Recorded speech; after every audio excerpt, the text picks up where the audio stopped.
How to view full screen chart on MetaTrader 5 on PC. Hello and welcome back to our YouTube channel How to Tutorials.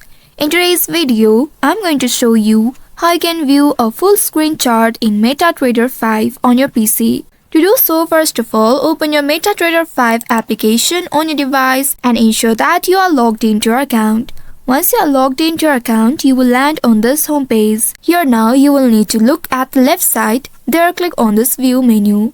Simply click on it and then a drop-down menu will appear. Here, you'll be able to see the full screen option. Now, you just simply need to click on it in order to view it in full screen. Alternatively, you may also press on F11 key of your keyboard in order to view in full screen. Once you click on it, this will maximize the chart to occupy the entire screen. And after that, if you would like to exit this full screen mode, then you can simply repeat the first step and then select full screen again. Simply click on this view option and then select the full screen again. This will help you to exit the full screen mode. These methods will help you focus on your trading charts without distractions from other interface elements. So by following these steps, you should be able to view a full screen chart on MetaTrader 5 on PC. I hope this tutorial was helpful.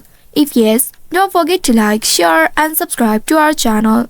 Also hit that bell icon to never miss any updates from us. Thank you for watching.